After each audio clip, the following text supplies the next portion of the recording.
परम सन्मानयोग सत्कारयोग गुरु सवारी गुरु प्यारी गुरु का खास रूप खालसा साध संगत जियो। सतगुरां दी अत्यंत बख्शिश दे सदका सरबत माई भाई गुर सिख संगतां मिल जुल के ਅੰਮ੍ਰਿਤ ਵੇਲੇ ਤੋਂ ਲੈ ਕਰ ਸਤਿਗੁਰਾਂ ਦੀ ਅੰਮ੍ਰਿਤਮਈ ਗੁਰੂ ਬਾਣੀ ਪੜ੍ਹਦੇ ਸੁਣਦੇ ਅੰਮ੍ਰਿਤ ਕੇ ਦਾਤੇ ਸਤਿਗੁਰੂ ਕਲਗੀਧਰ ਪਿਤਾ ਮਹਾਰਾਜ ਜੀ ਦੇ ਪਵਿੱਤਰ ਸਥਾਨ ਤੇ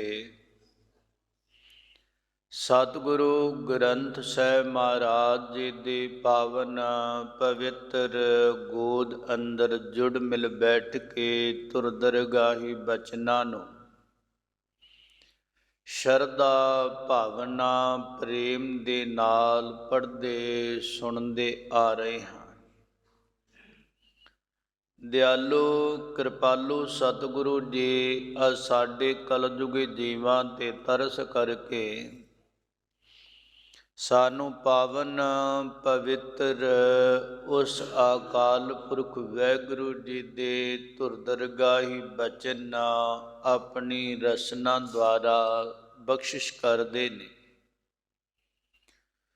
ਉਹ ਪਾਵਨ ਦੇ ਪਵਿੱਤਰ ਬਚਨ ਚੱਲ ਰਹੀ ਲੜੀਵਾਰ ਕਥਾ ਦੇ ਦੁਆਰਾ ਸਤਿਗੁਰੂ ਗ੍ਰੰਥ ਸਾਹਿਬ ਮਹਾਰਾਜ ਜੀ ਦੇ 1383 ਅੰਗ ਦੇ ਉੱਪਰ ਸੁਭਾਈਮਾਨ ਨੇ। ਸਾਹਿਬ ਬਾਬਾ ਫਰੀਦ ਜੀ ਮਹਾਰਾਜ ਤਿੰਨਾਂ ਦੀ ਰਸਨਾ ਦੇ ਦੁਆਰਾ ਸਾਡੇ ਸੰਸਾਰੀਆਂ ਦੇ ਕਲਿਆਣ ਕਰਨ ਵਾਸਤੇ ਬਖਸ਼ਿਸ਼ ਹੋਏ ਨੇ। ਮਹਾਰਾਜ ਬਾਬਾ ਫਰੀਦ ਜੀ ਇਹ ਪਾਵਨ ਸ਼ਲੋਕਾਂ ਦੀ ਵਿਚਾਰ ਦੁਆਰਾ ਸ਼ਲੋਕਾਂ ਅੰਦਰ ਬਖਸ਼ਿਸ਼ ਕਰਦੇ ਨੇ। ਸੰਸਾਰ ਦੇ ਅੰਦਰ ਰਹਿੰਦਿਆਂ ਹੋਇਆਂ ਜੀਵਾਂ ਨੂੰ ਇਹ ਬਖਸ਼ਿਸ਼ ਕਰਦੇ ਹੈ। ਦੁਨੀਆ ਦੇ ਲੋਗੋ ਸੰਸਾਰ ਵਿੱਚ ਰਹਿ ਕਰਕੇ ਜੇ ਨਿਰੰਕਾਰ ਨੂੰ ਪਾਉਣਾ ਹੈ, ਅਕਾਲ ਪੁਰਖ ਵਾਹਿਗੁਰੂ ਨੂੰ ਧਿਆਉਣਾ ਹੈ, ਮਹਾਰਾਜ ਸੱਚੇ ਪਾਤਸ਼ਾਹ ਮਿਹਰ ਕਰਦੇ ਨੇ। ਫਿਰ ਯਾਦ ਰੱਖੀ ਸੰਸਾਰ ਦੇ ਅੰਦਰ ਮੌਤ ਦਾ ਬੰਨਾ ਕਿਨਾਰਾ ਇਸ ਤਰ੍ਹਾਂ ਦਿਸਦਾ ਹੈ ਜਿਵੇਂ ਪਾਣੀ ਦੀਆਂ ਛੱਲਾਂ ਜਿਹੜੀਆਂ ਦਰਿਆ ਦੀਆਂ ਨਦੀ ਦੀਆਂ ਕਿਨਾਰਿਆਂ ਨੂੰ ਖੋਰ ਰਹੀਆਂ ਹੋਣ ਰੋਜ਼। ਮਹਾਰਾਜ ਮਿਹਰ ਕਰਦੇ ਨੇ, ਦੇਖ ਹਰ ਰੋਜ਼ ਹਰ ਛਿਨ ਹਰ ਪਲ ਮੌਤ ਜਿਹੜੀ ਏ ਉਹ ਛਾਲੇ ਮਾਰਦੀ ਹੋਈ ਤੇਰੇ ਨਜ਼ਦੀਕ ਆਉਂਦੀ ਏ। ਤੇਰਾ ਸਮਾਂ ਖੁਰਦਾ ਜਾ ਰਿਹਾ ਹੈ, ਤੇਰੇ ਸਵਾਸ ਖੁਰਦੇ ਘਟਦੇ ਜਾ ਰਹੇ ਨੇ। ਮਹਾਰਾਜ ਸੱਚੇ ਪਾਤਸ਼ਾਹ ਕਹਿੰਦੇ ਜਦੋਂ ਇਸ ਦੁਨੀਆ ਤੋਂ ਅੱਗੇ ਨੂੰ ਤੁਰਿਆ ਨਾ, ਸੰਸਾਰ ਵਿੱਚ ਵੀ ਦੁੱਖਾਂ ਦਾ ਸਾਹਮਣਾ ਕਰਦਾ ਹੈ, ਮਗਰ ਪਰਮਾਤਮਾ ਨੂੰ ਅਰਾਧਿਆ ਨਹੀਂ, ਜਪਿਆ ਨਹੀਂ। ਤੇ ਪਾਤਸ਼ਾਹ ਕਹਿੰਦੇ ਯਾਦ ਰੱਖ ਅੱਗੇ ਕੋਈ ਤੇਰੇ ਵਾਸਤੇ ਸੰਘਾਸਨ ਜਾਂ ਸਕੂਨਦਾਇਕ ਆਸਨ ਤਿਆਰ ਨਹੀਂ। ਜੇ ਤੂੰ ਇੱਥੇ ਦੁਨੀਆ ਵਿੱਚ ਰਹਿ ਕੇ ਦੁਨੀਆ ਨੂੰ ਬਣਾਉਣ ਵਾਲਾ ਦਾਤਾ, ਤੈਨੂੰ ਸੁਵਿਧਾਵਾਂ ਦੇਣ ਵਾਲਾ ਦਾਤਾ, ਤੂੰ ਉਹਨੂੰ ਜੇ ਸਿਮਰਿਆ ਨਹੀਂ ਨਾ ਸੱਜਣਾ, ਅੱਗੇ ਜਾ ਕੇ ਤੇਰੇ ਲਈ ਸਕੂਨਦਾਇਕ ਜਗ੍ਹਾ ਨਹੀਂ। ਤੇਰੇ ਵਾਸਤੇ ਜਿਹੜੇ ਦੋਜਕ ਨੇ ਉਹ ਤਪੇ ਪਏ ਨੇ, ਸੜਦੇ ਪਏ, ਮੱਚਦੇ ਪਏ ਨੇ, ਜਿਨ੍ਹਾਂ ਦੇ ਵਿੱਚ ਤੈਨੂੰ ਧਕੇਲਿਆ ਜਾਣਾ ਹੈ। ਉਹ ਦੋਜਕਾਂ ਦੀ ਅਗਨੀ ਤੋਂ ਤਾਂ ਬਚਿਆ ਜਾ ਸਕਦਾ ਹੈ, ਉਹਨਾਂ ਦੁੱਖਾਂ ਤੋਂ ਤਾਂ ਬਚਿਆ ਜਾ ਸਕਦਾ ਹੈ ਅਗਰ ਤੇਰੇ ਪੱਲੇ ਨਾਮ ਹੈ, ਪਰਮਾਤਮਾ ਨਾਲ ਸਰੀਰ ਵਿੱਚ ਰਹਿੰਦਿਆਂ ਜੁੜਿਆ ਤੇ ਪਰਮਾਤਮਾ ਨੂੰ ਜਪਿਆ, ਤਾਂ ਉਹ ਦੋਜ਼ਕਾਂ ਦੀ ਅਗਨੀ ਜਿਹੜੀ ਆ ਤੇਰੇ ਸਾਹਮਣੇ ਨਹੀਂ ਆਵੇਗੀ। ਜਿੰਨੇ ਨਰਕ ਆ ਨਾ, ਇਹ ਦੋਜ਼ਕ ਨੇ, ਇਹ ਸਾਰੇ ਦੇ ਸਾਰੇ ਸਜ਼ਾਵਾਂ ਦਾਇਕ ਨੇ। ਜਿਨ੍ਹਾਂ ਨੂੰ ਸਜ਼ਾਵਾਂ ਦੇਣੀਆਂ ਹੈ ਨਾ ਪਰਮਾਤਮਾ ਨੇ, ਉਹਨਾਂ ਨੂੰ ਇਸ ਪਾਸੇ ਨੂੰ ਤੋਰ ਦਿੱਤਾ ਜਾਂਦਾ, ਇਹਨਾਂ ਵਿੱਚ ਧਕੇਲ ਦਿੱਤਾ ਜਾਂਦਾ ਹੈ। ਇਹ ਸਜ਼ਾਵਾਂ ਮਿਲਦੀਆਂ ਕਿਹਨਾਂ ਨੂੰ ਨੇ? ਜਿਨ੍ਹਾਂ ਇੱਥੇ ਰਹਿ ਕਰਕੇ ਪਰਮਾਤਮਾ ਤੋਂ ਪੁੱਠੇ ਚੱਲਣਾ ਕੀਤਾ, ਉਲਟਾ ਚੱਲਣਾ ਕੀਤਾ, ਪਰਮਾਤਮਾ ਦੇ ਬਚਨਾਂ ਨੂੰ ਮੰਨਿਆ ਨਾ। ਮਹਾਰਾਜ ਸੱਚੇ ਪਾਤਸ਼ਾਹ ਕਹਿੰਦੇ, ਸੰਸਾਰ ਵਿੱਚ ਆ ਕੇ ਪਰਮਾਤਮਾ ਨੂੰ ਜਪਿਆ ਨਹੀਂ, ਤੇ ਮਹਾਰਾਜ ਸੱਚੇ ਪਾਤਸ਼ਾਹ ਕਹਿੰਦੇ ਫਿਰ ਸੰਸਾਰ ਵਿੱਚ ਰਹਿ ਕੇ ਜਪਿਆ ਨਹੀਂ, ਮਾਲਕ ਦੀ ਇਹਦੇ ਤੇ ਕਿਰਪਾ ਨਹੀਂ ਹੋਈ। ਅਗਰ ਜਪ ਲੈਂਦਾ, ਹਿਰਦੇ ਵਿੱਚ ਨਾਮ ਦੀ ਸ਼ਾਂਤੀ ਵਰਸਦੀ ਔਰ ਅੰਦਰੋਂ ਤ੍ਰਿਸ਼ਨਾ ਅੱਗ ਬੁਝ ਜਾਂਦੀ, ਤੇ ਅੱਗੇ ਜਿਹੜੀ ਸੀ ਦੋਜ਼ਕਾਂ ਦੀ ਅਗਨੀ ਠਰ ਜਾਣੀ ਸੀ। ਮਹਾਰਾਜ ਸੱਚੇ ਪਾਤਸ਼ਾਹ ਨੇ ਬਚਨ ਕੀਤੇ, ਕਹਿ ਲੱਗੇ ਦੇਖ ਸੰਸਾਰ ਵਿੱਚ ਆਇਆ ਹੈ, ਅੱਗੇ ਦੋਜ਼ਕ ਜਿਹੜਾ ਉਹ ਤਪਿਆ ਹੋਇਆ ਹੈ, ਤੇ ਸੰਸਾਰ ਵਿੱਚ ਰਹਿ ਕੇ ਜੇ ਬੇਮੁਖ ਹੋ ਗਿਆ ਹੈ ਨਾ ਪਰਮਾਤਮਾ ਤੋਂ, ਫਿਰ ਤੇਰਾ ਇਲਾਜ ਕੋਈ ਨਹੀਂ। ਜੇ ਸਨਮੁਖ ਹੋਇਆ ਹੈ ਔਰ ਪਰਮਾਤਮਾ ਦੀ ਬਖਸ਼ਿਸ਼ ਹੋਵੇਗੀ, ਮਨਮੁਖ ਬਣ ਗਿਆ, ਮਨ ਦੇ ਮਗਰ ਚੱਲਦਾ ਹੋਇਆ, ਮਾਲਕ ਨੂੰ ਨਹੀਂ ਮੰਨਿਆ, ਮਨ ਨੂੰ ਮੰਨ ਗਿਆ, ਮਨ ਦੇ ਵਿਚਾਰਾਂ ਨੂੰ। ਮਨਮੁਖ ਬਣ ਕੇ ਸੰਸਾਰ ਵਿੱਚ ਵਿਚਰਿਆ, ਪਰਮਾਤਮਾ ਤੋਂ ਉਲਟਾ ਚੱਲਿਆ। ਮਹਾਰਾਜ ਸੱਚੇ ਪਾਤਸ਼ਾਹ ਕਹਿੰਦੇ, ਫਿਰ ਪਰਮੇਸ਼ਰ ਤੇ ਭੁੱਲਿਆ ਵਿਆਪਨ ਸਭੇ ਰੋਗ। ਜਿੰਨੇ ਦੁੱਖ ਨੇ ਪਰਮਾਤਮਾ ਨੂੰ ਭੁੱਲਣ ਦੇ ਨਾਲ ਉਹ ਵਿਆਪਕ ਹੁੰਦੇ ਨੇ, ਆ ਕੇ ਚਿੰਬੜ ਜਾਂਦੇ ਨੇ। ਸੱਚੇ ਪਾਤਸ਼ਾਹ ਕਹਿੰਦੇ, ਜਿਹੜੇ ਪਰਮਾਤਮਾ ਦੇ ਨਾਮ ਨੇ ਹਿਰਦਾ ਦੋਜ਼ਕ ਠਾਰਨੇ ਸਨ, ਸਜਣਾ ਉਹਨਾਂ ਨੂੰ ਤੂੰ ਆਰਾਧਿਆ ਨਹੀਂ, ਉਲਟਾ ਚੱਲਦਾ ਰਿਹਾ, ਤੇ ਦੋਜ਼ਕਾਂ ਦੀ ਅਗਨੀ ਤਿਰਲੀ ਪ੍ਰਜੁੱਲਤ ਹੁੰਦੀ ਗਈ। ਮਹਾਰਾਜ ਉਹਨਾਂ ਦੋਜ਼ਕਾਂ ਦੇ ਵਿੱਚ ਸਭੇ ਜੀਵ ਜਾਂਦੇ ਨੇ। ਮਹਾਰਾਜ ਕਹਿੰਦੇ ਨਹੀਂ, ਜਿਤਨੇ ਨਰਕ, ਜਿਨ੍ਹਾਂ ਨੂੰ ਦੋਜ਼ਕ ਕਹਿੰਦੇ, ਜਿਤਨੇ ਨਰਕ ਸੇ ਮਨਮੁਖ ਭੋਗੇ। ਇਹ ਮਨਮੁਖਾਂ ਵਾਸਤੇ ਸਜ਼ਾਵਾਂ ਦੇਣ ਦੇ ਲਈ ਇਹ ਜਗਾਵਾਂ ਬਣਾਈਆਂ ਨੇ, ਗੁਰਮੁਖਾਂ ਵਾਸਤੇ ਨਹੀਂ।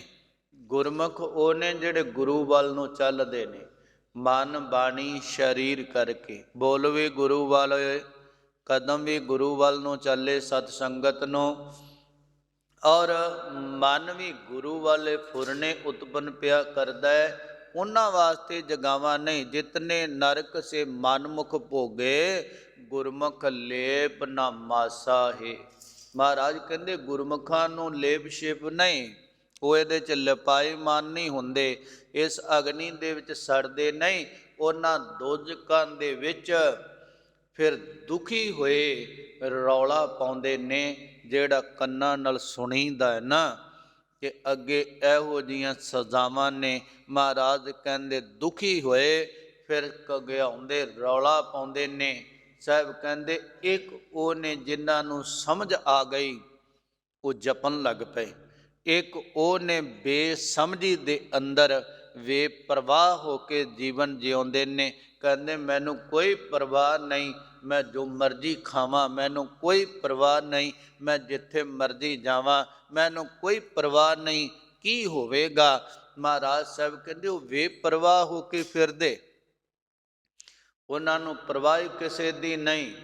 ਤੇ ਸੱਚੇ ਪਾਤਸ਼ਾਹ ਕਹਿੰਦੇ ਫਿਰ ਕੀ ਹੁੰਦਾ ਹੈ, ਜਦ ਐਸਾ ਸਮਾਂ ਆਉਂਦਾ ਹੈ ਉਹ ਬੇਪਰਵਾਹ ਹੋ ਕੇ ਫਿਰਦੇ ਆ।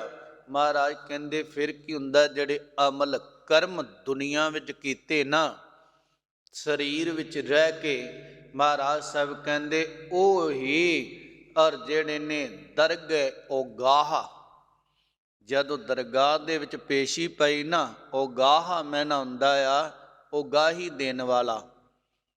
ਔਰ ਉਸ ਵੇਲੇ ਇਹ ਕਹਿ ਲਓ ਕਿ ਗਵਾਹ ਬਣ ਕੇ ਖੜਨਾ, ਸਾਹਮਣੇ ਖਲੋ ਜਾਣਾ। ਕਹਿੰਦੇ ਤੇਰੇ ਕੀਤੇ ਹੋਏ ਕਰਮ ਜੇ ਉਹ ਚੰਗੇ ਨੇ ਜਾਂ ਉਹ ਮਾੜੇ ਨੇ, ਮਹਾਰਾਜ ਕਹਿੰਦੇ ਤੇਰੇ ਸਾਹਮਣੇ ਖਲੋ ਜਾਣਗੇ, ਉਦੋਂ ਤੂੰ ਮੁੱਕਰ ਨਹੀਂ ਪਾਏਗਾ। ਤੇਰੇ ਸਾਹਮਣੇ ਹੋ ਜਾਏਗਾ ਕਿ ਆਹ ਕੁਝੇ, ਫਿਰ ਤੂੰ ਬਚ ਨਹੀਂ ਸਕੇਗਾ। ਅਗਰ ਚੰਗੇ ਕਰਮ ਕੀਤੇ ਨੇ ਤੇ ਸੱਜਣਾ ਇਹਨਾਂ ਨਰਕਾਂ ਵੱਲ ਨੂੰ ਨਹੀਂ ਜਾਏਗਾ। ਅਗਰ ਮਨਮੁਖ ਬਣ ਕੇ ਜੀਵਨ ਜਿਉਇਆ ਈ ਤੇ ਤੇਰੇ ਲਈ ਇਹ ਸਜ਼ਾ ਹੋਵਣਗੀਆਂ। ਪਰਮਾਤਮਾ ਨੂੰ ਜਪਿਆ ਈ ਤੇ ਕਤਾਈ ਵੀ ਇਹੋ ਜਿਹੇ ਪਾਸੇ ਨੂੰ ਨਹੀਂ ਟੁਰੇਗਾ, ਇੱਥੇ ਵੀ ਸੁੱਖ ਭੋਗੇਗਾ, ਅੱਗੇ ਮਾਲਕ ਦੇ ਘਰ ਅੰਦਰ ਵੀ ਮਾਲਕ ਨਾਲ ਮਿਲਾਪ ਹੋਏਗਾ। ਮਹਾਰਾਜ ਸੱਚੇ ਪਾਤਸ਼ਾਹ ਔਰ ਸਾਹਿਬ ਬਾਬਾ ਫਰੀਦ ਸਾਹਿਬ ਜੀ ਔਰ ਤੁਰਦਿਆਂ ਹੋਇਆਂ ਨਦੀ ਦੇ ਕਿਨਾਰੇ ਜਾ ਰਹੇ ਨੇ। ਕੀ ਦੇਖਿਆ? ਆਪਣੀ ਮੌਜ ਵਿੱਚ ਟਹਿਲਦੇ ਨੇ, ਜਦ ਤੱਕਿਆ ਤੇ ਉਸ ਨਦੀ ਦੇ ਕਿਨਾਰੇ ਇੱਕ ਬਗਲਾ ਬੈਠਾ ਹੋਇਆ।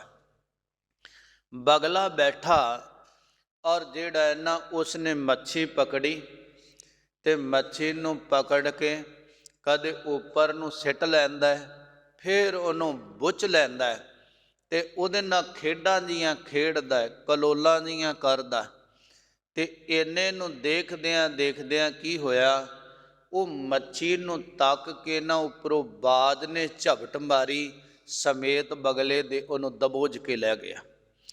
ਔਰ ਨਾ ਤਾਂ ਹੁਣ ਮੱਛੀ ਨੂੰ ਖਾਣ ਵਾਸਤੇ ਬਗਲਾ ਆਇਆ, ਉਹਨੇ ਮੱਛੀ ਨੂੰ ਪਕੜਿਆ, ਮੱਛੀ ਨੂੰ ਵੀ ਪਾਣੀ ਦੇ ਵਿੱਚ ਕਲੋਲਾਂ ਕਰਦੀ ਨੂੰ ਕੋਈ ਪਤਾ ਨਹੀਂ ਕਿ ਇਹਨੇ ਮੈਨੂੰ ਆਪਣਾ ਖਾਜਾ ਬਣਾਉਣਾ ਹੈ। ਤੇ ਜਿਹੜਾ ਉਹਨੂੰ ਖਾਣ ਲੱਗਾ ਕਲੋਲਾਂ ਪਿਆ ਕਰਦਾ ਸੀ ਨਾ, ਔਰ ਪਿਆਰਿਓ ਪਤਾ ਉਹਨੂੰ ਵੀ ਨਹੀਂ ਸੀ ਕਿਹੜੇ ਵੇਲੇ ਝਪਟ ਵੱਜੀ ਤੇ ਔਰ ਉਹਨੂੰ ਵੀ ਉਡਾ ਕੇ ਲੈ ਗਏ। ਮੌਤ ਨੇ ਆ ਵਸ ਕੀਤਾ। ਬਾਬਾ ਫਰੀਦ ਸਾਹਿਬ ਨੇ ਤੱਕਿਆ, ਕਹਿ ਲੱਗੇ ਕੱਲੀ ਇਹ ਪੰਛੀ ਦੀ ਹਾਲਤ ਨਹੀਂ, ਇਹ ਸੰਸਾਰ ਦੇ ਜੀਵਾਂ ਦੀ ਹਾਲਤ ਹੈ। ਬਾਬਾ ਫਰੀਦ ਸਾਹਿਬ ਕਹਿਣ ਲੱਗੇ, ਫਰੀਦਾ ਦਰਿਆਵੇ ਕੰਨੈ ਬਗੁਲਾ ਬੈਠਾ ਕੇਲ ਕਰੇ। ਕੇਲ ਦਾ ਅਰਥ ਹੈ ਖੇਡਾਂ ਖੇਡਦਾ, ਔਰ ਕਹਿੰਦੇ ਖੇਡਾਂ ਪਿਆ ਖੇਡਦਾ ਤੇ ਕੇਲ ਕਰੰਦੇ ਹੰਝ ਨੂੰ ਅਚਿੰਤੇ ਬਾਦ ਪਏ।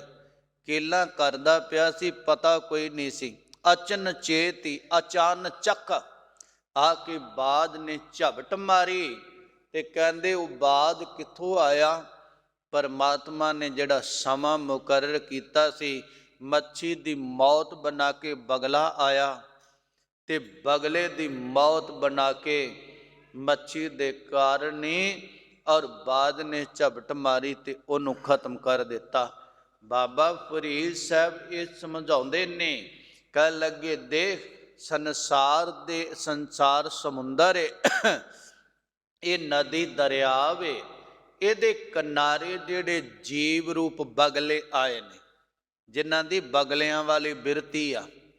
ਔਰ ਬਗਲਾ ਜਿਹੜਾ ਹੈ ਨਾ, ਔਰ ਉਹ ਕੀ ਕਰਦਾ ਹੈ, ਭੁਲੇਖਾ ਵੀ ਸੰਸਾਰ ਨੂੰ ਪਾਉਂਦਾ ਹੈ। ਔਰ ਉਹ ਬਗਲੇ ਦਾ ਜਿਹੋ ਜਿਹਾ ਰੰਗ ਹੁੰਦਾ ਹੈ ਚਿੱਟਾ, ਤੇ ਔਰ ਵਿਦਵਾਨਾਂ ਦਾ ਕਹਿਣਾ ਇਹੋ ਜਿਹਾ ਹੀ ਹੰਸ ਦਾ ਰੰਗ ਹੁੰਦਾ ਹੈ। ਦੂਰੋਂ ਜਿੰਨੇ ਬਗਲੇ ਨੂੰ ਨਹੀਂ ਦੇਖਿਆ, ਹੰਸ ਨੂੰ ਨਹੀਂ ਦੇਖਿਆ, ਪਰ ਪਤਾ ਚਿੱਟੇ ਰੰਗ ਦਾ ਉਹਦਾ ਆਕਾਰ ਇਹੋ ਜਿਹਾ ਹੀ ਹੁੰਦਾ ਹੈ ਤੇ ਔਰ ਉਹਨੂੰ ਭੁਲੇਖਾ ਪੈ ਜਾਂਦਾ ਸ਼ਾਇਦ ਹੰਸ ਨਾ ਹੋਵੇ।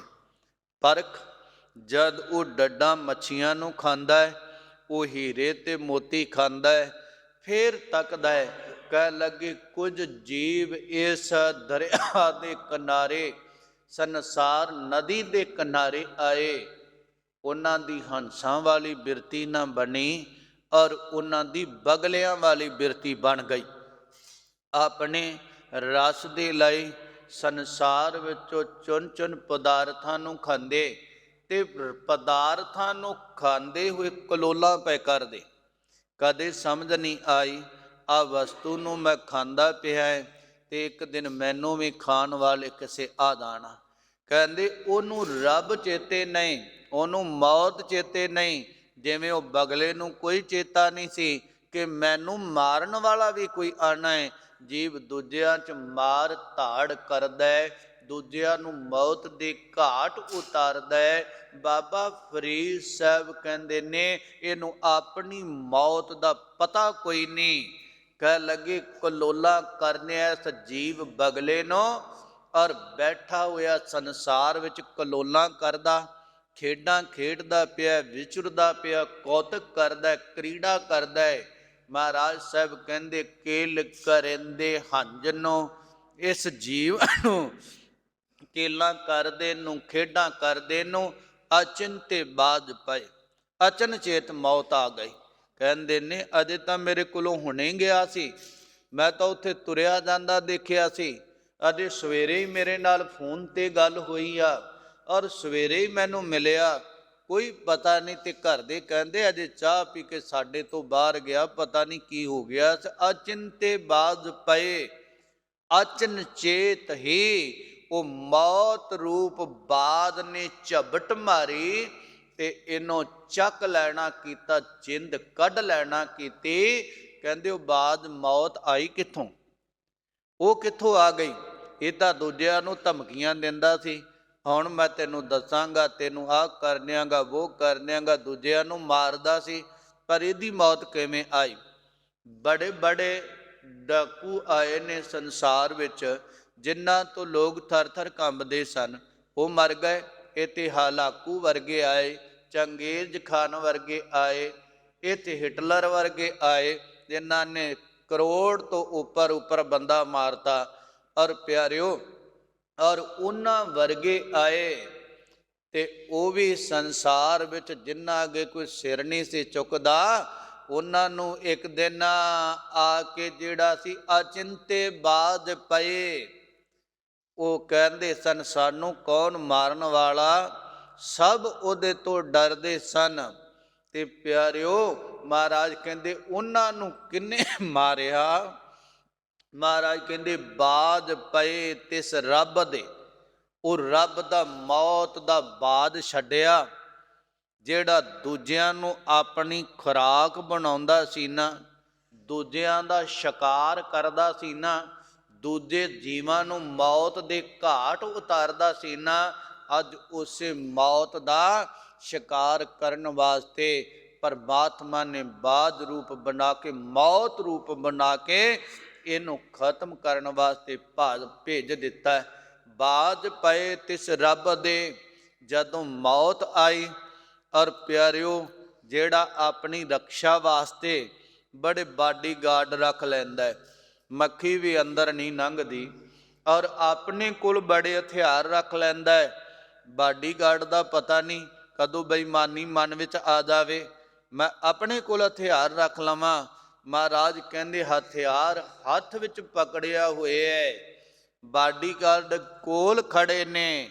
ਔਰ ਰੱਬ ਨੇ ਜਦੋਂ ਮੌਤ ਦੇ ਬਾਝ ਨੂੰ ਭੇਜਿਆ, ਉਹਨੇ ਝਪਟ ਮਾਰੀ, ਸਭ ਕੁਝ ਹੁੰਦਿਆਂ ਹੋਇਆਂ ਕੋਲ, ਔਰ ਪਿਆਰਿਓ ਵਿੱਚੋਂ ਜਿੰਦ ਨੂੰ ਕੱਢ ਲਿਆ। ਬਾਝ ਪਏ ਤਿਸ ਰੱਬ ਦੇ। ਔਰ ਕਿਲੋਲਾਂ ਕਰਦਾ ਪਿਆ ਸੀ, ਨਾਲ ਦੇ ਸਜਣਾ ਨਾਲ ਬੈਠਾ ਹੋਇਆ, ਔਰ ਖਾਂਦਾ ਸੀ ਅਨੇਕਾਂ ਪ੍ਰਕਾਰ ਦੇ ਵਿਅੰਜਨ ਔਰ ਅਨੇਕਾਂ ਪ੍ਰਕਾਰ ਦੇ ਭੋਜਨ। ਰੱਬ ਚੇਤੇ ਨਹੀਂ, ਮੌਤ ਚੇਤੇ ਨਹੀਂ।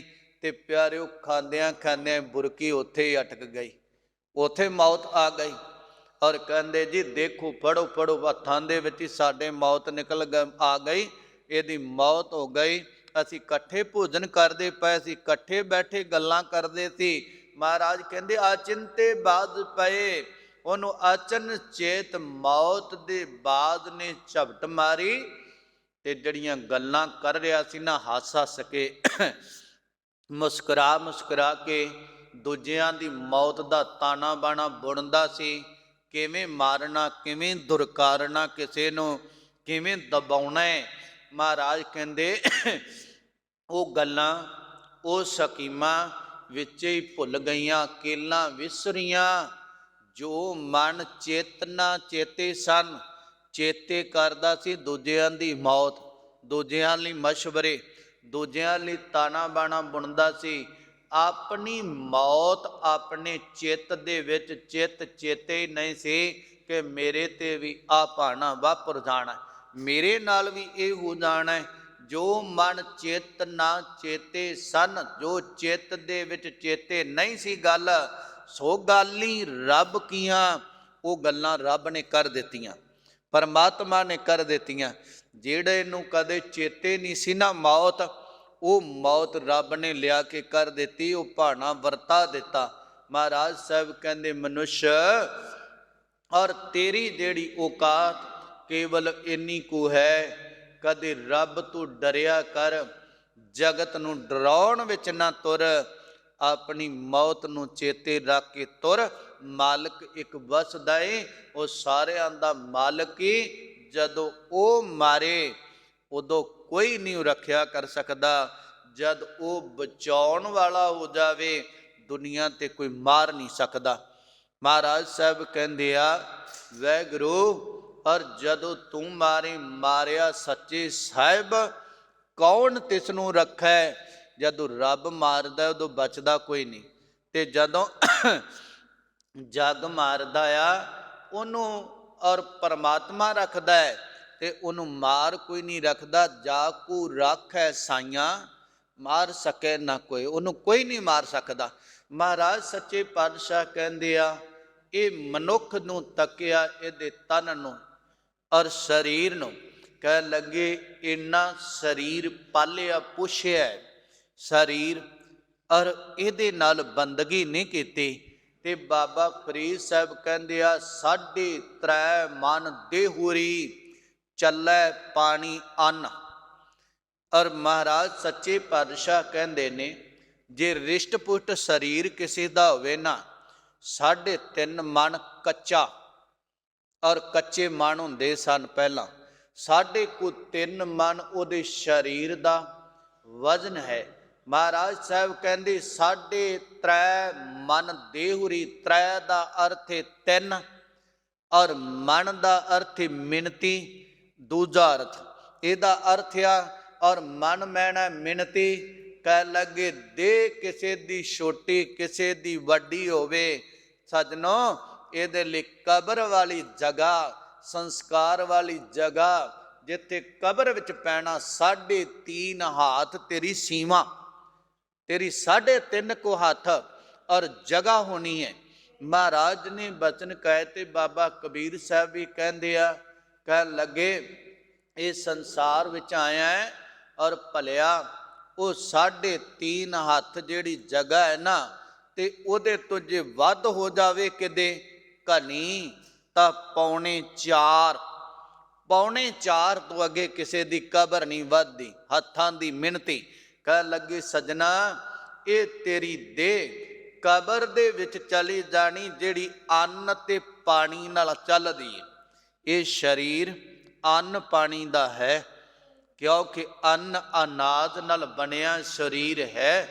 ਅੰਨ ਅਨਾਜ ਖਾਧਾ, ਉਹਦੇ ਅੰਦਰ ਖੂਨ ਬਿਨ ਧਾਤੂ ਨੇ ਬੰਨਾ ਕੀਤਾ, ਉਹਦੇ ਤੋਂ ਉਪਜੇ ਹੋਏ ਸਰੀਰ ਨੇ ਇਹ ਕਹਿ ਲਓ ਵਾਸਤਵ ਅੰਦਰ ਅੰਨ ਜਲ ਹੈ, ਅੰਨ ਜਲ ਦਾ ਸਰੀਰ ਹੈ। ਮਹਾਰਾਜ ਸਾਹਿਬ ਕਹਿੰਦੇ ਇਹ ਸਰੀਰ ਪਾਣੀ ਤੇ ਅੰਨ ਦੇ ਨਾਲ, ਅੰਨ ਪਾਣੀ ਤੋਂ ਬਣਿਆ ਸਰੀਰ ਸੰਸਾਰ ਅੰਦਰ ਚੱਲਦਾ ਵੀ ਅੰਨ ਜਲ ਕਰਕੇ ਹੈ। ਆਪਾਂ ਕਹਿੰਦੇ ਓਨਾ ਕੁ ਚਿਰ ਮਨੁੱਖ ਰਹਿੰਦਾ ਜਿੰਨਾ ਕੁ ਚਿਰ ਇਹਦਾ ਅੰਨ ਜਲ ਹੈ, ਅੰਨ ਜਲ। ਔਰ ਆਮ ਪੁਰਾਣੇ ਬਜ਼ੁਰਗ ਕਿਹਾ ਕਰਦੇ ਸਨ, ਉਹਨੂੰ ਥੋੜਾ ਜਿਹਾ ਰੋਕ ਕੇ ਡੈਸ ਦੇ ਕੇ ਪੜ੍ਹੀਏ ਨਾ, ਬੋਲੀਏ ਅੰਨ ਜਲ, ਅੰਨ ਅਨਾਜ, ਅੰਨ ਪਾਣੀ। ਔਰ ਜਿੰਨਾ ਕੁ ਚਿਰ ਉਹਦਾ ਸੰਸਾਰ ਵਿੱਚ ਸੀ ਉਹ ਮੁੱਕ ਗਿਆ, ਉਹ ਤੁਰ ਗਿਆ। ਮਨੁੱਖ ਕਹਿੰਦਾ ਆ ਤੂੰ ਮੇਰੇ ਕੋਲ ਆਵੀਂ, ਕਹਿੰਦਾ ਅੰਨ ਜਲ ਦੀ ਖੇਡ ਆ, ਜਦੋਂ ਕਿਤੇ ਪਰਮਾਤਮਾ ਨੇ ਬਣਾਇਆ ਦਾਣਾ ਪਾਣੀ ਤੇ ਆ ਜਾਵਾਂਗੇ। ਜਿੱਥੇ ਪਰਮਾਤਮਾ ਕਿਸੇ ਦਾ ਲਿਖਦਾ ਹੈ ਉੱਥੇ ਕੋਈ ਜਾ ਪਹੁੰਚਦਾ ਹੈ, ਤੇ ਜਦੋਂ ਰੱਬ ਮਕਾਉਂਦਾ ਹੈ ਉਦੋਂ ਪਿਆਰਿਓ ਉਹਦੇ ਬੁਰਕੀ ਵਾਧੂ ਪਾਈ ਵੀ ਮੂੰਹ 'ਚ ਨਹੀਂ ਅੱਗੇ ਲੰਘਦੀ, ਉਹ ਵੀ ਮੂੰਹ ਵਿੱਚ ਹੀ ਰਹਿ ਜਾਂਦੀ। ਮਹਾਰਾਜ ਸਾਹਿਬ ਕਹਿੰਦੇ ਆਇਓ ਬੰਦਾ ਦੁਨੀ ਵਿੱਚ ਇਹ ਮਨੁੱਖ ਅੰਨ ਜਲ ਸਰੀਰ ਬਣਿਆ, ਇਹਦੇ ਦੁਆਰਾ ਦੁਨੀਆ ਦੇ ਵਿੱਚ ਆ ਗਿਆ, ਪ੍ਰਵੇਸ਼ ਹੋ ਗਿਆ, ਸੰਸਾਰ ਵਿੱਚ ਆ ਗਿਆ। ਆਇਓ ਬੰਦਾ ਦੁਨੀ ਵਿੱਚ, ਵੱਤ ਆਸੂਣੀ ਬਨ। ਆਸੂਣੀ ਹੁੰਦੀ ਹੈ ਆਸਾਵਾਂ। ਆਸਾਂ ਜਿਹੜੀਆਂ ਨਾ, ਇਹਨਾਂ ਦੀ ਇੱਕ ਆਉਣ ਲੱਗਾ ਗੰਠੜੀ ਬੰਨ ਕੇ ਲੈ ਕੇ ਆਇਆ। ਇਹਨਾਂ ਨੂੰ ਨਾਲ ਆਸਾ ਜਨਮ ਲੈਂਦੀਆਂ ਨੇ, ਇੱਛਾਵਾਂ, ਔਰ ਈਰਖਾ ਜਨਮ ਲੈਂਦੀ ਆ, ਨਾਲ ਹੀ ਆਉਂਦੀ ਆ। ਇਹ ਆਪਾਂ ਕਹਿੰਦੇ ਆ ਬੰਦਾ ਕਿੰਨੀ ਈਰਖਾ ਕਰਦਾ, ਤੇ ਬੱਚਿਆਂ ਵਿੱਚ ਬੜੀ ਈਰਖਾ ਜੇ। ਇੱਕੇ ਮਾਂ ਦੇ ਦੋ ਬੱਚੇ ਹੋਣ ਨਾ, ਇੱਕ ਬੱਚਾ ਔਰ ਭੱਜਾ ਫਿਰਦਾ 2 ਸਾਲ ਦਾ 3 ਸਾਲ ਦਾ ਲਾ ਲਓ, ਏਡਾ ਕੁ ਹੋ ਗਿਆ। ਇੱਕ ਬੱਚਾ ਰੱਬ ਕਿਰਪਾ ਕਰੇ ਮਾਂ ਨੂੰ ਹੋਰ ਦੇ ਦੇਵੇ, ਮਾਂ ਉਹਦੀ ਗੋਦ, ਮਾਂ ਦੀ ਗੋਦ ਵਿੱਚ ਉਹ ਬੱਚਾ ਹੋਵੇ, ਤੇ ਦੂਜਾ ਬੱਚਾ ਜਿਹੜਾ ਹੈ ਨਾ, ਪਹਿਲਾ ਉਹ ਈਰਖਾ ਕਰੇਗਾ, ਜੇ ਇਹ ਗੋਦ ਵਿੱਚ ਤੇ ਮੈਂ ਵੀ ਬੈਠਣਾ ਹੈ, ਔਰ ਇਹਨੂੰ ਪਾਸੇ ਕਰ ਤੇ ਮੈਨੂੰ ਬਿਠਾ, ਔਰ ਇਹਨੂੰ ਪਾਸੇ ਕਰ ਤੇ ਮੈਂ ਤੇਰੇ ਨਾਲ ਪੈਣਾ। ਈਰਖਾ ਨਾਲ ਹੀ ਹੈ, ਇੱਛਾ ਵੀ ਹੈ ਕਿ ਮੇਰੀ ਮਾਂ, ਮੇਰਾ ਕਬਜ਼ਾ, ਇਹ ਨਾਲ ਹੀ ਜਨਮੀ, ਇਹਨੂੰ ਦੂਰ ਕਰ। ਮਹਾਰਾਜ ਕਹਿੰਦੇ ਉਹ ਆਸੂਣੀ ਬੰਨ, ਆਸੂਣੀਆਂ ਆਸਾਵਾਂ ਨਾਲ ਬੰਨ ਕੇ ਲੈ ਕੇ ਆਇਆ। ਵੱਤ ਦਾ ਅਰਥ ਹੈ ਭੱਜਣਾ, ਚੱਲਣਾ। ਮਲਤਾਨੀ ਜ਼ਬਾਨ ਅੰਦਰ ਕਹਿੰਦੇ ਕਿੱਧਰ ਵੱਤਾ ਹੈ, ਕਿੱਧਰੋਂ ਵੱਤਾ ਹੈ, ਕਿੱਧਰੋਂ ਆਇਆ ਹੈ, ਕਿੱਧਰ ਵੱਤਾ ਜਾਣਾ ਹੈ, ਕਿੱਧਰ ਨੂੰ ਤੁਰਿਆ ਜਾਣਾ ਹੈ। ਵੱਤਾ ਮੈਣਾ ਹੈ ਜਾਣਾ, ਤੁਰਨਾ, ਚੱਲਣਾ। ਚੱਲ ਕੇ ਤੁਰ ਕੇ ਆਇਆ, ਲੈ ਕੇ ਆਇਆ ਨਾਲ। ਮਹਾਰਾਜ ਸਾਹਿਬ ਕਹਿੰਦੇ ਮਾਲਕਲ ਮੌਤ ਜਾਂ ਆਵਸੀ, ਮੌਤ ਦਾ ਫਰਿਸ਼ਤਾ ਜਿਹੜੀ ਵਿਸ਼ੇਸ਼ ਕਰਕੇ ਜਾਂ ਜਦੋਂ ਆਵਸੀ ਆਵੇਗੀ, ਤੈਨੂੰ ਮੌਤ ਆਵੇਗੀ, ਮ੍ਰਿਤੂ ਆ ਕੇ ਤੈਨੂੰ ਆਪਣੇ ਵਸ ਵਿੱਚ ਕਰੇਗੀ। ਕਹਿੰਦੇ ਸਜਣਾ ਇੰਨੀਆਂ ਇੱਛਾਵਾਂ ਲਈ ਬੈਠਾ ਹੈ, ਐਉਂ ਲੱਗਦਾ ਹੈ ਇਸੇ ਜਨਮ ਵਿੱਚ ਤਾਂ ਪੂਰੀਆਂ ਹੋਣੀਆਂ ਨਹੀਂ, ਬਹੁਤ ਇੱਛਾਵਾਂ ਨੇ।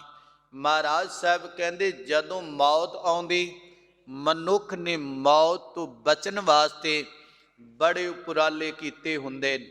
ਮੈਨੂੰ ਮੌਤ ਨਾ ਆਵੇ, ਜੇ ਇਹਨੂੰ ਪਹਿਲਾਂ ਪਤਾ ਲੱਗ ਜਾਵੇ ਨਾ ਤੇਰੀ ਮੌਤ ਹੋਣੀ ਆ, ਤੇ ਪਿਆਰਿਓ ਇਹ ਕਿਦਿਓਂ ਭੱਜੇ, ਕਿਤੇ ਭੱਜ ਜਾਵੇ, ਨਾਲ ਇਹਨੂੰ ਪਤਾ ਵੀ ਮੌਤ ਨੇ ਇੱਥੇ ਨਹੀਂ ਤੇ ਉੱਥੇ ਆ ਹੀ ਜਾਣਾ ਹੈ, ਤੇ ਇਹ ਭੱਜਦਾ ਹੀ ਮਰ ਜਾਵੇ ਬਚਣ ਵਾਸਤੇ।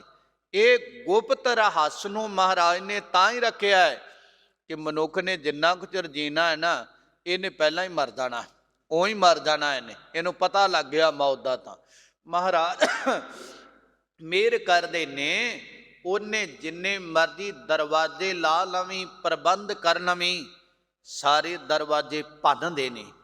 ਜਦੋਂ ਮੌਤ ਆਈ, ਇਹ ਤੇਰੇ ਦਰਵਾਜ਼ੇ ਇੰਦਰੀਏ ਜਿਹੜੇ ਅੱਖਾਂ, ਕੰਨ, ਹੱਥ, ਪੈਰ, ਲੱਤਾਂ ਔਰ ਜ਼ੁਬਾਨ ਬੋਲਦੀ, ਰੌਲਾ ਪਾਉਂਦੀ, ਇਹਨਾਂ ਨੂੰ ਭੰਨ ਦੇਣਾ। ਦਰਵਾਜ਼ਾ ਭੰਨ ਦੀਏ ਲੱਗਦਾ ਨਹੀਂ ਨਾ, ਤੇ ਜਦੋਂ ਮੌਤ ਜਾਨ ਨਿਕਲਣ ਵਾਲੀ ਹੁੰਦੀ, ਬੰਦੇ ਤੋਂ ਬੋਲਿਆ ਨਹੀਂ ਜਾਂਦਾ, ਅੱਖਾਂ ਤੋਂ ਸਿਆਣਿਆ ਨਹੀਂ ਜਾਂਦਾ, ਲੱਤਾਂ ਤੋਂ ਹਿੱਲਿਆ ਨਹੀਂ ਜਾਂਦਾ, ਹੱਥਾਂ ਤੋਂ ਹਿੱਲਿਆ ਨਹੀਂ ਜਾਂਦਾ, ਐਨ ਸਰੀਰ ਨਿਢਾਲ ਹੋ ਜਾਂਦਾ ਹੈ। ਮਗਰ ਹਿੱਲਣ ਦੀ ਯਤਨ ਕਰੇ, ਫਿਰ ਉਹਨੂੰ ਜਿਹੜੇ ਪਾਸੇ ਖਲੋਤੇ ਹੁੰਦੇ ਆ ਨਾ ਰਿਸ਼ਤੇਦਾਰ ਸੰਬੰਧੀ, ਉਹ ਹਿੱਲਣ ਨਹੀਂ ਦਿੰਦੇ। ਉਹ ਕੋਈ ਲੱਤ ਨੱਪੀ ਬੈਠਾ ਹੁੰਦਾ, ਕੋਈ ਬਾਂਹ, ਕੋਈ ਸਿਰ, ਕਿ ਸ਼ਾਇਦ ਉਹਨਾਂ ਦੇ ਖਿਆਲ ਅੰਦਰ ਮਮਤਾ ਦੇ ਮਾਰਿਆਂ ਦੇ ਹੁੰਦਾ ਹੈ, ਇੱਕ ਦੇ ਹਿੱਲਿਆ ਡੁੱਲਿਆ ਥੱਲੇ ਨਾ ਡਿੱਗ ਪਵੇ, ਦਰਦ ਬਹੁਤ ਹੁੰਦੀ ਸੋ। ਮਹਾਰਾਜ ਸੱਚੇ ਪਾਤਸ਼ਾਹ ਕਹਿੰਦੇ ਨੇ ਫਿਰ ਕੀ ਹੋਇਆ, ਉਹਨੇ ਸਾਰੇ ਦਰਵਾਜ਼ੇ ਭੰਨ ਤੇ, ਪਹਿਲਾਂ ਇਹ ਦਰਵਾਜ਼ੇ ਤੋੜ ਦਿੱਤੇ, ਕੋਈ ਦਰਵਾਜ਼ਾ ਲਾ ਕੇ ਨਾ ਬੈਠ ਰਵੇ, ਸਾਰੇ ਦਰਵਾਜ਼ੇ ਭੰਨ ਦਿੱਤੇ, ਸਾਰਾ ਸਰੀਰ ਜਿਹੜਾ ਸੀ ਬਲ ਰਹਿਤ ਕਰ ਦਿੱਤਾ। ਤੇ ਜਿਹੜੇ ਆਪਣੇ ਭੈਣ ਭਾਈ ਰਿਸ਼ਤੇਦਾਰ ਖੜੇ ਸਨ, ਤਿੰਨਾਂ ਪਿਆਰਿਆਂ ਭਾਈਆਂ, ਮੌਤ ਆ ਗਈ ਨੇੜੇ ਸਾਹਮਣੇ। ਕਹਿੰਦੇ ਉਹਨਾਂ ਪਿਆਰਿਆਂ ਭਾਈਆਂ ਅੱਗੇ ਦਿੱਤਾ ਬੰਨ, ਉਹਨਾਂ ਨੇ ਕਿਸੇ ਲੱਤ ਨੱਪੀ, ਕਿਸੇ ਬਾਂਹ ਨੱਪੀ, ਮਾਨੋ ਬੰਨ ਕੇ ਅੱਗੇ ਐਨ ਸਿੱਧਾ ਕਰ ਦਿੱਤਾ ਵੀ ਲੈ ਹੁਣ ਤੂੰ ਝਪਟ ਮਾਰ, ਤੇਰਾ ਵਾਰ ਚੰਗਾ ਚੱਲੇਗਾ। ਔਰ ਉਹਨਾਂ ਦੇ ਹੱਥਾਂ ਵਿੱਚ ਪਕੜੇ ਹੋਏ ਦੇ ਮਨੁੱਖ ਦੇ ਤਨ ਦੇ ਵਿੱਚੋਂ ਔਰ ਜੀਵਾਤਮਾ ਨੂੰ, ਜਿੰਦ ਨੂੰ ਉਹ ਮੌਤ ਦਾ ਫਰਿਸ਼ਤਾ ਕੱਢ ਲੈਂਦਾ ਹੈ ਤੇ ਪਿੱਛੋਂ ਕਹਿੰਦੇ ਜਾ ਰਹਿੰਦੇ ਨੇ, ਮੈਂ ਕੋਲ ਸਾਂ, ਲੱਤ ਪਕੜੀ ਹੋਈ, ਬਾਂਹ ਪਕੜੀ ਹੋਈ, ਹੱਥ ਪਕੜਿਆ ਹੋਇਆ। ਕੋਈ ਕਹਿੰਦਾ ਮੈਂ ਸਿਰ ਤੇ ਹੱਥ ਰੱਖ ਕੇ ਚਮਚ ਪਾਣੀ ਦਾ ਮੂੰਹ ਨੂੰ ਲਾਇਆ ਸੀ, ਬਸ ਪਤਾ ਹੀ ਨਹੀਂ ਲੱਗਿਆ ਕਿਹੜੇ ਵੇਲੇ ਜਾਨ ਨਿਕਲ ਗਈ। ਕਹਿੰਦਾ ਸੱਜਣਾ, ਜਿਹੜੇ ਤੇਰੇ ਆਪਣੇ ਨੇ, ਇਹਨਾਂ ਤਿੰਨਾਂ ਪਿਆਰਿਆਂ, ਤਿੰਨਾਂ ਉਹਨਾਂ ਪਿਆਰਿਆਂ ਭਾਈਆਂ ਅੱਗੇ ਦਿੱਤਾ ਬੰਨ। ਇੱਕ ਤਾਂ ਅਰਥੇ ਦਾ ਇਹ ਕਿ ਨੂੜ ਕੇ ਰੱਖ ਦਿੱਤਾ, ਅੱਗੇ ਬੰਨ ਦਿੱਤਾ, ਜਿੰਦ ਕੱਢ ਲਈ, ਹੁਣ ਕੱਲੀ ਬਾਡੀ ਰਹਿ ਗਈ। ਕਹਿਣ ਲੱਗੇ ਫਿਰ ਕੀ ਹੋਇਆ, ਦੁਨੀਆਦਾਰ ਇਕੱਠੇ ਹੋ ਗਏ, ਫਲਾਨਾ ਪੂਰਾ ਹੋ ਗਿਆ। ਫਿਰ ਉਹਨਾਂ ਨੇ ਕੀ ਕੀਤਾ, ਉਸ ਤਨ ਨੂੰ ਇਸ਼ਨਾਨ ਕਰਾਇਆ, ਕੱਪੜੇ ਪੁਨਾਏ ਤੇ ਅਰਥੀ ਸਜਾ ਦਿੱਤੀ।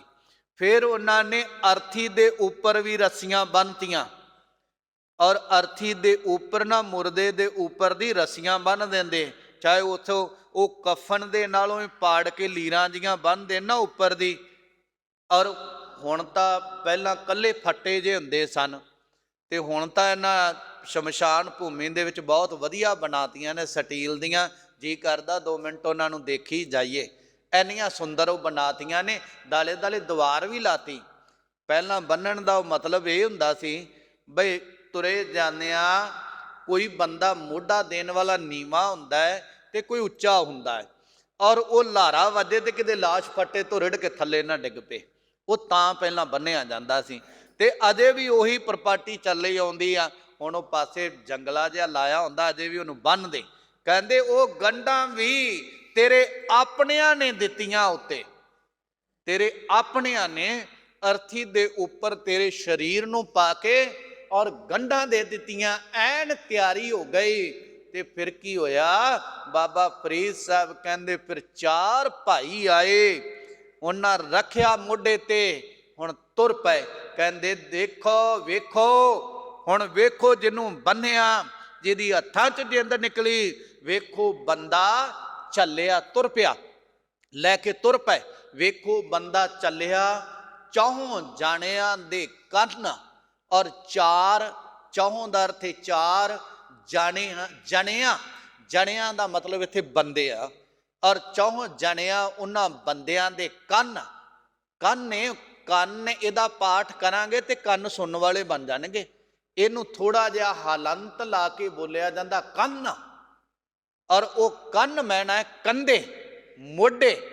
ਚੱਕ ਲਈ ਅਰਥੀ ਲੈ ਕੇ ਬਾਬਾ ਫਰੀਦ ਸਾਹਿਬ ਕਹਿੰਦੇ ਨੇ ਦੇਖੋ ਬੰਦਾ ਚੱਲਿਆ, 4 ਜਣਿਆਂ ਦੇ ਕੰਨ, 4 ਦੇ ਕੰਨੇ ਦੇ ਉੱਪਰ ਚੱਕ ਕੇ ਤੁਰ ਪਏ।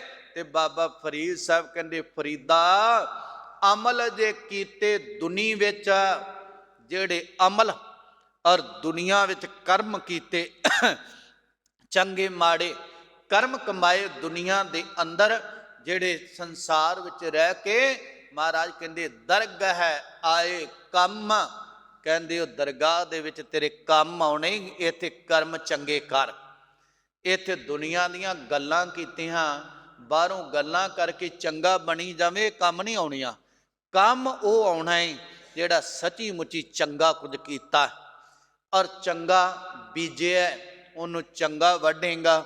ਜਿਹੜਾ ਬੀਜ ਹੀ ਮਾੜਾ ਆ, ਲੋਕਾਂ ਨੂੰ ਕਹੀ ਜਾ ਮੈਂ ਇੱਥੇ ਬੜਾ ਸੁੰਦਰ ਬੀਜ ਬੀਜਿਆ, ਔਰ ਕਮਲ ਦੀਆਂ ਕਲਮਾਂ ਲਾ ਦਿੱਤੀਆਂ ਨੇ, ਔਰ ਇੱਥੇ ਗੁਲਾਬ ਦੀਆਂ ਕਲਮਾਂ ਲਾ ਦਿੱਤੀਆਂ, ਇਹ ਨਹੀਂ ਪਤਾ ਇਹਨੇ ਕੰਡਿਆਲੀ ਥੋਰ ਬੀਜੀ ਬੈਠਾ, ਉਗਵੇ ਤੋਂ ਪਤਾ ਲੱਗਣਾ ਹੈ ਨਾ।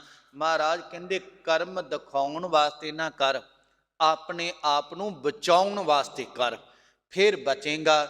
ਉਹ ਕਰਮ ਤੇਰੇ ਨਾਲ ਦਰਗਾਹੇ ਜਾਣੇ, ਉਹਨਾਂ ਨੇ ਤੇਰੇ ਨਾਲ ਖਲੋਣਾ ਹੈ।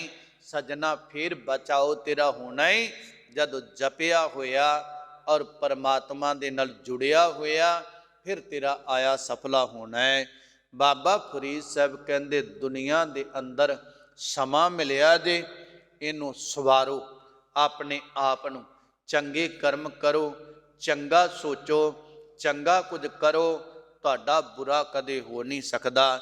ਇਹ ਸਾਹਿਬ ਬਾਬਾ ਫਰੀਦ ਸਾਹਿਬ ਨੇ ਜੋ ਬਚਨ ਕਹੇ, ਔਰ ਉਹਨਾਂ ਨੂੰ ਗੁਰੂ ਕੇ ਬਚਨ ਜਾਣ ਕੇ ਹਿਰਦਿਆਂ 'ਚ ਵਸਾਵਣੇ, ਔਰ ਦਾਸ ਨੂੰ ਆਪ ਸੰਗਤ ਦਾ ਗੁਰੂ ਗੋਬਿੰਦ ਸਿੰਘ ਮਹਾਰਾਜ ਦੇ ਦਰ ਦਾ ਕੂਕਰ ਜਾਣ ਕੇ ਬੇਅੰਤ ਭੁੱਲਾਂ ਦੀ ਖਿਮਾ ਕਰਨੀ। ਇੰਨੀਆਂ ਕੁ ਬੇਨਤੀਆਂ ਪ੍ਰਵਾਨ ਕਰਨੀਆਂ। ਔਰ ਅਰਦਾਸ ਅੰਦਰ ਸ਼ਾਮਲ ਹੋਈਏ, ਸਾਡਾ ਆਇਆ ਹੋਇਆ ਸਫਲਾ ਹੋ ਸਕੇ। ਵਾਹਿਗੁਰੂ ਜੀ ਕਾ ਖਾਲਸਾ, ਵਾਹਿਗੁਰੂ ਜੀ ਕੀ ਫਤਿਹ।